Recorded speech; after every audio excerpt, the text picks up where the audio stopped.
Hello বন্ধুরা, শুভ সকাল। সকলে কেমন আছো? আশা করি সকলেই ভালো আছো। আর আমারও কোনো রকমে চলে যাচ্ছে। তো আজকের আরেকটা নতুন ভিডিও নিয়ে চলে এলাম বাসন্তী লাইফস্টাইল ব্লগে। তোমাদের আরও একবার স্বাগত।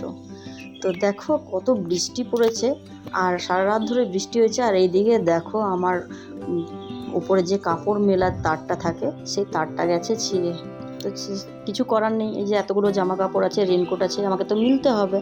তো দেখো এখন আর এই সব কাজ, আমার খুঁটিনাটি সব কাজ কিন্তু আমিই করি। তোমাদের দাদা ভাই কিন্তু এইসব কিছু করেও না, এইসব কিছু দেখেও না। ওর মানে শুধু কাজ আর ঘর, কাজ আর ঘর, ব্যাস, আর কিছু না। তো সকাল থেকে খুঁটিনাটি সংসারের সমস্ত কাজ কিন্তু আমাকেই করতে হয়। অনেকে বলে তোদের এত সময় কখন হয়, এই ব্লগ বানাস, ভিডিও বানাস, রিল বানাস।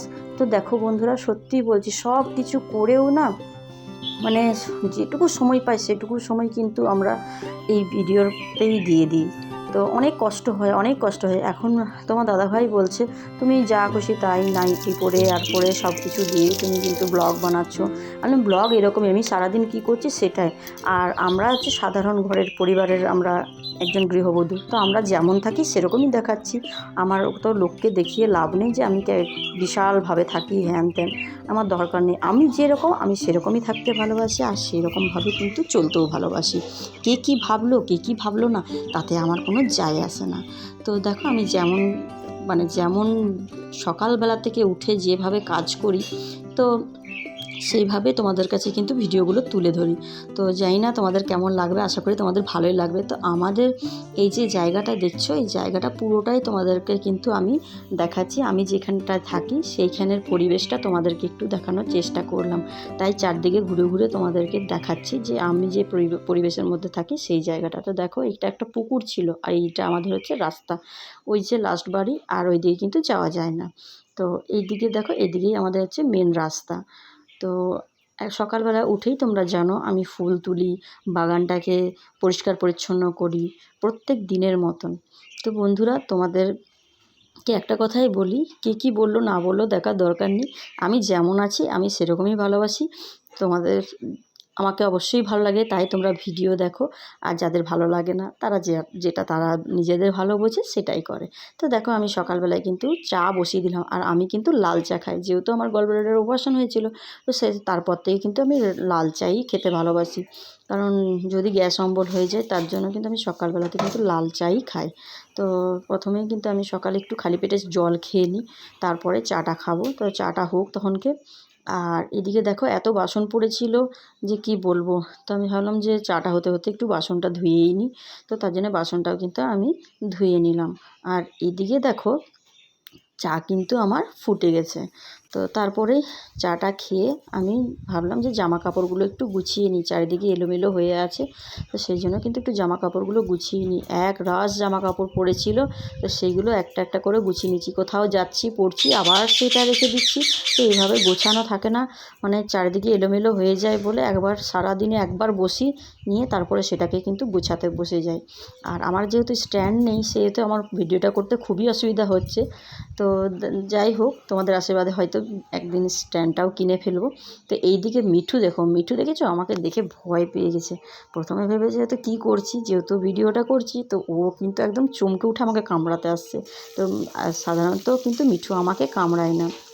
আর এদিকে দেখো ভাত চাপিয়ে দিয়েছি, আর এদিকে হবে আমার পোস্ত, হবে ঝিঙে পোস্ত।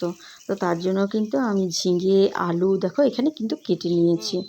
আর এইটা হচ্ছে পেঁপেটাকে একদম ঝিরিঝিরি করে কুচি করে নিয়েছি। যেহেতু আমার বড় খেতে ভালোবাসে না পেঁপে, আর সব কিছু সবজি খায় না, সেই জন্য কিন্তু ওদেরকে মানে ডালের সাথে মিশিয়ে দিই, যে কোনো সবজি ডালের সাথে দিয়ে দিই। কারণ ওরা, তারপরে আমার বর তো খায়ই না মাছ মাংস, তোমরা জানো সবাই।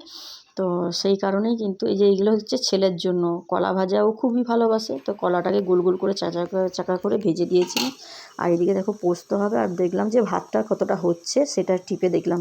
জানো তো রাঁধুনিরা একটা ভাতের চাল টিপলেই বুঝতে পারে যে ভাতটা হয়েছে কি না। সেরকম অনেক মানুষকেই আমি আমার জীবনে এখন দেখলেই না সত্যি বুঝতে পারি যে মানুষটা কি। অনেক ঠকেছি, তো সেই ঠকার জন্য কিন্তু আমি এখন বুঝতে পারি যে কোন মানুষটা কী চায়, কোন মানুষটা কী বলতে পারে। খুব সহজেই কিন্তু আমি মানুষকে এখন চিনে যাই। আগে কিন্তু এই ভুলটা খুবই করতাম, আর বিশ্বাস করে তো প্রচুর ঠকেছি।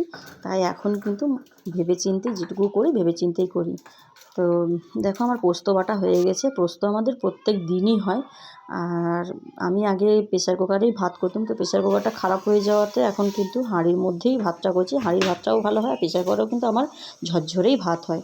অনেকে বলে যে প্রেসার কুকারে কী করে রান্না করিস, ভাতটা তো ভালো হয় না। কিন্তু সত্যি বলছি, আজ মানে এত বছর আমি আজ 15-16 বছর ধরে আমি প্রেসার কুকারেই রান্না করি, তো ভাতটা কিন্তু সত্যিই ঝরঝরে হয়। এদিকে আমার পোস্ত হয়ে গেল, আর এদিকে কিন্তু ডালটা চাপিয়ে দিয়েছি, আর এদিকেও ভাজাভুজি ডাল সমস্ত কিছু কিন্তু আমার আজকে হয়ে গেল।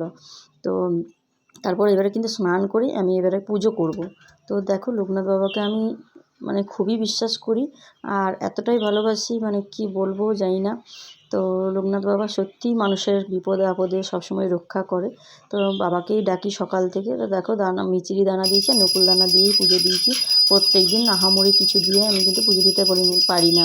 তো ঈশ্বরকে বলেছি, তুমি যেটুকু জুটাবে আমি সেটুকু দিয়েই তোমাকে কিন্তু পুজো দেবো। কিন্তু যত বেলাই হোক আমি কিন্তু ঠাকুরকে পুজোই দিই। তো দেখো চারিদিকে তো বৃষ্টি পড়ছিল সারা রাত, তো সব ভেজা। তো আরেকবার ভাবলাম যে একটু উল্টে পাল্টে দিয়ে আসি, এত কাপড় কেচেছি মানে যে কিছু বলার নেই। আর আমার একটু কাঁচা একটু বাতিকও আছে, আর তোমার দাদাভাইও কাচাকুচি পরিষ্কার পরিচ্ছন্ন থাকতে খুবই ভালোবাসে। তার জন্য ওর জামা কাপড় সব সময় কিন্তু আগে কাচাকুচি পরিষ্কার ওর থাকতেই হবে। আগে তো সবসময় প্রেস করে পরতো, এখন তো সেভাবে হয়ে উঠছে না। তো চলো বন্ধুরা, আবার আগামী দিন